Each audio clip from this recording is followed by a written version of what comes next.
Okay, music fans, welcome back. It's the Real Music Observer. I'm Dave, observing real music in real time for real people just like you right there. And this guy here, Bon Jovi, wins the online balloting for the Rock and Roll Hall of Fame, which really does kind of give them a huge leg up in the Hall's final determination if they're to be inducted this time around. What do they have going for them? Well, of course, they have, over 1 million people who voted for them. They've got a fairly decent catalog of music behind them. What they have going against them, I think, is the fact that there are so many other bands that should be inducted before Bon Jovi gets in, but I think they've overcome that hurdle with the amount of votes they received. The Hall of Fame, I think, is probably split down the middle on Bon Jovi. I think Bon Jovi as a band is probably antithetical to what the Hall of Fame looks at. As far as appealing to the masses, especially back in the 80s and early 90s, nobody did it more than Bon Jovi. But I think there are some factors that are working toward getting them in. Again, the fan vote, and I think certain, shall we say, theological viewpoints that, I'll just be nice about it, that Bon Jovi probably shares with the Hall of Fame, I think will work in their favor.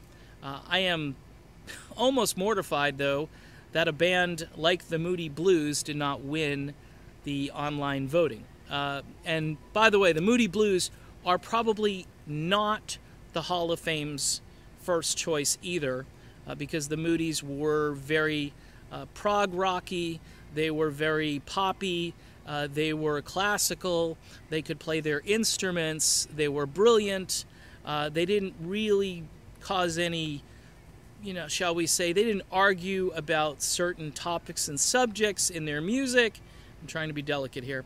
And I think that works against them.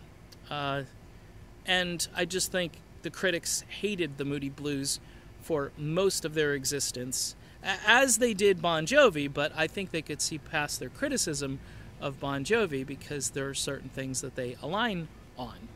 As far as the rest of that online voting ballot, again, even Rufus and Shaka Khan I would probably put in ahead of Bon Jovi. Seriously, I mean, those two, the innovative stuff that they did, especially in the 70s, pretty much when they existed. Shaka Khan left and did her own stuff after that, but some really cool music, some funk and R&B, and there's not a lot of real funk and R&B these days, so that I think needs to be recognized, but it won't.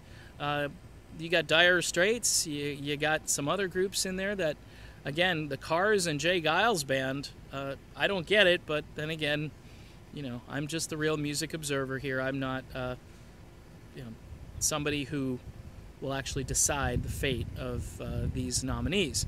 So that's it for the video. Good or bad, Bon Jovi gets the nod. What's good about it, I think, is it looks as though the fans have a say. The bad is there are some other bands, I think, that are way more deserving that should be in first. But, hey, if Bon Jovi gets in, maybe that will be an avalanche for all the other groups that were overlooked this time around.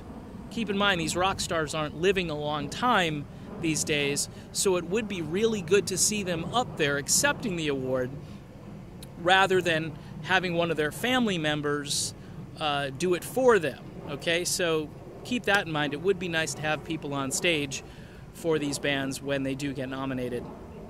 And maybe a performance would be nice. Ooh, and that brings Richie Sambora back into things. Wow, that could be interesting next spring. Stay tuned. I'm Dave, and this is the Real Music Observer, and we'll be back again observing more real music in real time for real people just like you right there, and me right here.